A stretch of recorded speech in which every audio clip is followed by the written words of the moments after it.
कहानी शुरू होती है सन 2048 से। ये वो वक्त था जब जमीन पर रहने के लिए कुछ भी नहीं था और बाकी जितने भी रिसोर्सेज जराए बचे थे उनको हासिल करने के लिए मुल्क एक दूसरे के साथ लड़ रहे थे।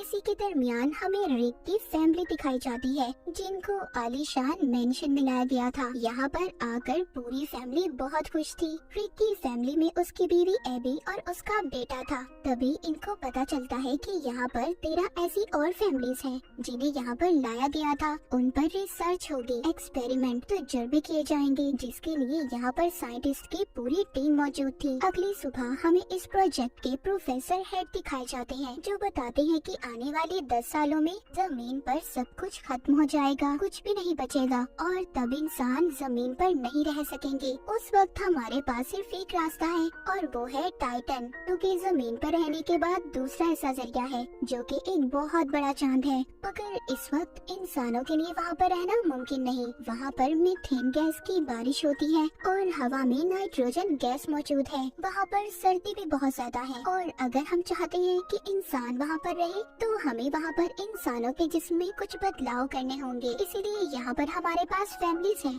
जिनको हमने 5000 लोगों में से चुना है। यहीं पर रिक भी था जो हमने कहानी के शुरू में देखा था, जिसकी फैमिली को मेंशन में लाया गया था। रिक कहता है कि हम सब यहाँ पर खुद अपनी मर्जी से शामिल हुए हैं। फिर इसके बाद डॉक्टर इसको अपने साथ ले जाते हैं और उसको इंजेक्शन लगाते हैं। उसे बताया जाता है कि एक हफ्ते में उसे ऐसे बहुत सारे इंजेक्शन दिए जाएंगे जिससे उसके जिस्म में बदलाव होंगे और फिर उसका जिस्म ऑक्सीजन से ज्यादा नाइट्रोजन भी हासिल कर पाएगा।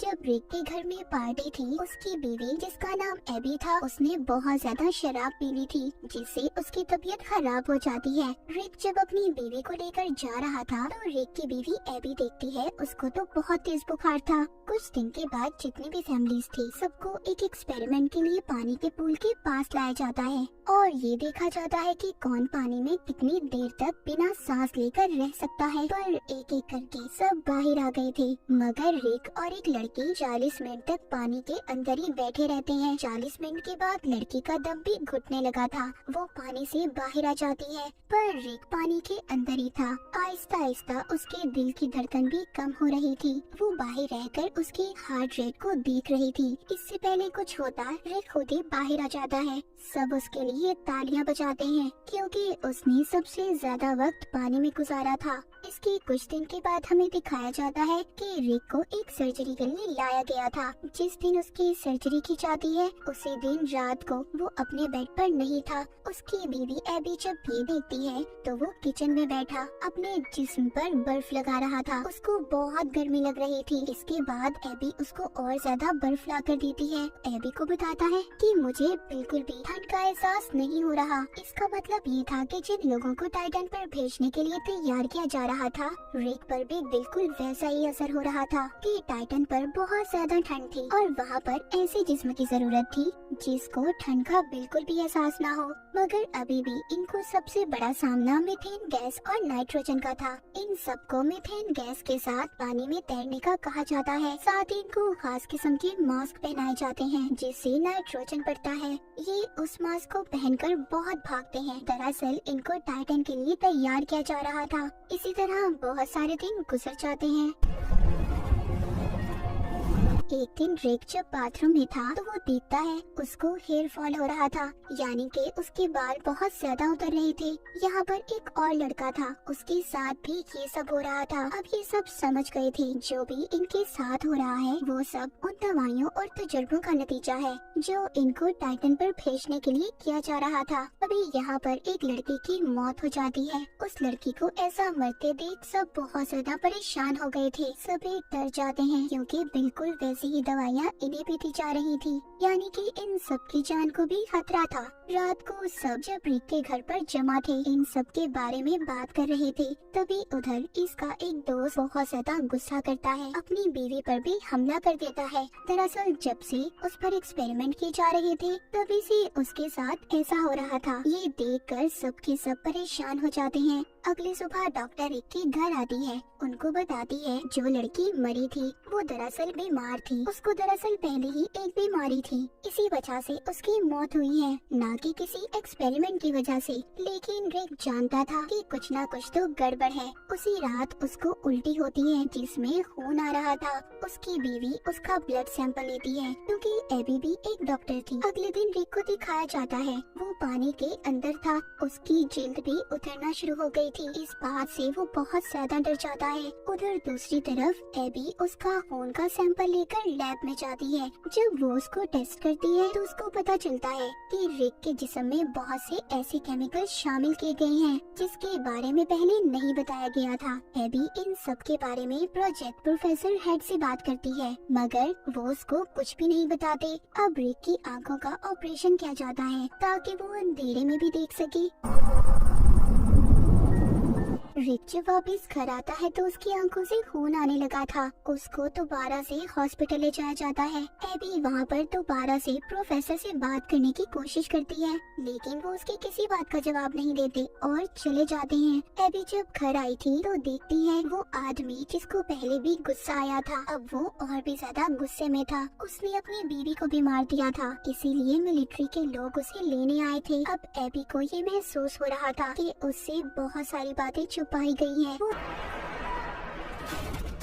रिक का कार्ड लेकर उसी जगह पर जाती है जहाँ पर सभी की फाइल्स को रखा गया था जिन पर एक्सपेरिमेंट किए जा रहे थे। ये जब वहाँ पर चेक करती है तो उसे पता चलता है जिस लड़की की मौत हुई थी जिसके बारे में बताया गया था कि वो किसी बीमारी की वजह से मरी है कि उसकी मौत तो इन्हीं एक्सपेरिमेंट की वजह से हुई है। उधर ही एबी प्रोफेसर को देखती है जिनकी नासा के लोगों के साथ बात हो रही थी। वो उन पर इल्जाम लगा रहे थे कि उन्होंने इंसानों पर ऐसे तजुर्बे किए हैं जो सरासर गलत है। उन्हें जल्दी सब कुछ बंद करना होगा। उनको सजा भी होने वाली है क्योंकि उनके खिलाफ केस दर्ज हो चुका है। अगले दिन प्रोफेसर हेड्रिक के घर जाते हैं। उसको और एबी को बताते हैं कि उन्होंने सारे एक्सपेरिमेंट इसीलिए किए थे ताकि वो लोगों को टाइटन पर भेज सके। वो कहती है मैं खुद भी नहीं जानता इसका अंजाम क्या होगा। सब लोगों का डीएनए अलग है। मैं नहीं जानता कि सबके जिस्म पर दवाओं का क्या असर होने वाला है मगर हाँ रिक एक ऐसा इंसान है जिसका जिस्म इन सब चीजों को बर्दाश्त कर सकता है और रिक तुम्हारे अंदर अलग तरह से तब्दीलियाँ हो रही हैं। वो कहते हैं जब सारे एक्सपेरिमेंट पूरे हो जाएंगे जिन पर एक्सपेरिमेंट किए जा रहे हैं उनका जिस्म एक टाइटन क्रिएचर में तब्दील हो जाएगा। इन्हें होमो टाइटन कहा जाएगा मगर हम नहीं जानते कौन कैसा होगा क्योंकि सबका डीएनए अलग अलग है। ये सारी बातें सुनकर रिक और एबी बहुत ज्यादा परेशान हो गए थे पर अब रिक बहुत आगे आ चुका था। उसकी आंखों की एक और सर्जरी की जाती है जिससे वो अब अंधेरे में भी देख सकता था। अब वो पानी में भी बैठकर चीजों को महसूस कर सकता था। इसके बाद जितने भी लोगों पर एक्सपेरिमेंट किए गए थे वो सब मर जाते हैं। सिर्फ रिक और उसकी दोस्त बचते हैं। लैब में रिक की बीवी एबी जब उसको देखने आती है तो वो देखकर हैरान हो जाती है क्योंकि रिक अब बिल्कुल बदल चुका था। उसके सर पर एक भी बाल नहीं था और न ही उसके कान थे। रिक जब एबी और अपने बेटे को देखता है तो उन्हें पहचान लेता है मगर अब वो उनसे बात नहीं कर सकता था क्योंकि जब उसके जिस्म में तब्दीलियाँ हुई थी अब वो सिर्फ लो फ्रीक्वेंसी यानी कि बहुत आहिस्ता आवाज में बोल सकता था जो आवाज आम इंसान नहीं सुन सकता। इसके बाद रिक को घर भेज दिया जाता है। रात को रिक के घर उसकी दोस्त आती है जिसके हाथ पर खून लगा हुआ था। वो भी गुस्से में आकर अपने हस्बैंड को मार देती है। जब मिलिट्री को ये बात पता चलती है तो वो रिक और उसकी दोस्त को लेने आ जाते हैं क्योंकि अब ये सब के लिए खतरा थे। रिक की दोस्त को मिलिट्री वालों ने मार दिया था मगर रिक अपनी ताकत से सबको मार देता है और अपनी जान बचाकर भाग जाता है। रिक के पीछे एबी भी जाती है। रिक अभी भी एबी से बहुत प्यार करता था। जब वो एबी का हाथ पकड़ता है तो उसके दिमाग को पढ़ने लगता है जो उसकी नई ताकत थी। जी हाँ, रिक अब किसी के दिमाग को भी पढ़ सकता था। तभी मिलिट्री का हेलीकॉप्टर आता है। उसने एबी के कहने पर खुद को उनके हवाले कर दिया था। दोबारा से रिक को लैब में लाया गया था। वहाँ पर प्रोफेसर एबी से कहती है कि तुम्हें रिक को एक इंजेक्शन लगाना होगा जिसके लगाते ही रिक अपनी पुरानी जिंदगी के बारे में भूल जाएगा और यही रिक के लिए अच्छा है क्योंकि अब हम उसको टाइटन पर भेजने वाले हैं।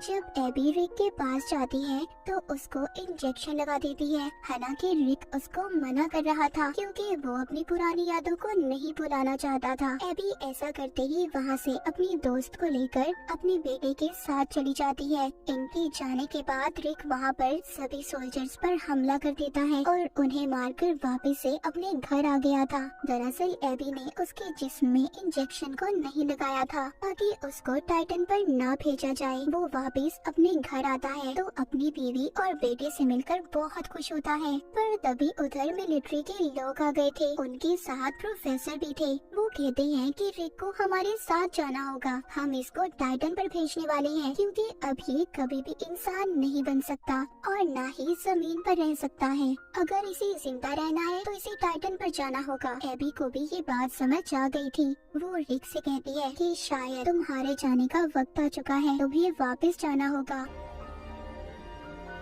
रिक को टाइटन पर भेज दिया गया था। इस हादसे के कुछ वक्त के बाद दिखाया जाता है अब उनकी लैब को रिक की बीवी एबी और उसके दोस्त संभालने लगी थी। वो नए नए एक्सपेरिमेंट पर रिसर्च कर रही थी ताकि इंसानों को टाइटन पर भेजा जा सके। एक रात एबी का बेटा बाहर खेल रहा था। वो अपनी मॉम को बुलाकर कहता है कि देखिए आसमान कितना साफ है, कितना अच्छा मौसम है। तभी हम दूर टाइटन को देखते हैं जहाँ पर रिक अकेला खड़ा था। थोड़ी देर बाद वो एक झील पर उड़ने लगता है, यानी कि वो अब इस नई दुनिया में रहने लगा था। उसको ये सब बहुत अच्छा लग रहा था और इसी के साथ ही कहानी यहीं पर खत्म हो जाती है।